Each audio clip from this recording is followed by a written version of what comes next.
নমস্কাৰ বন্ধু বান্ধৱীসকল, টুডে নিউজৰ অন্য এটা ভিডিঅ' লৈ আপোনালোক সকলোকে স্বাগতম জনাইছোঁ।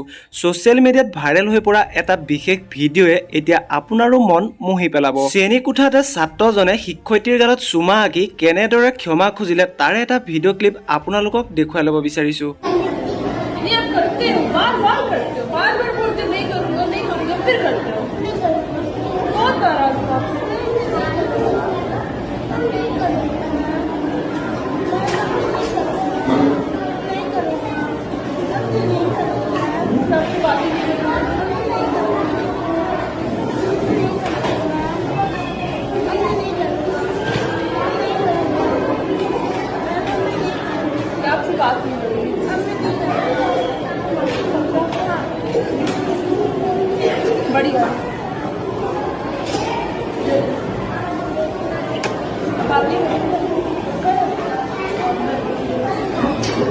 বন্ধু বান্ধৱীসকল, এজন দুষ্ট ছাত্ৰক কেনেকৈ বুজাব পাৰে এই শিক্ষয়িত্ৰীগৰাকীয়ে তাৰেই প্ৰমাণ কৰি দিলে। ভিডিঅ'টো চাই বাৰু আপোনালোকৰ কেনে লাগিল? কণমানিটিৰ বাবে ভিডিঅ'টোত এটা লাইক কৰি দিব বুলি আশা কৰিলোঁ। লগতে আমাৰ চেনেলটো যদি এতিয়াও ছাবস্ক্ৰাইব নকৰাকৈ চাই আছে তেনেহ'লে ছাবস্ক্ৰাইব কৰি কাষত থকা বেল আইকনটো প্ৰেছ কৰি ল'ব।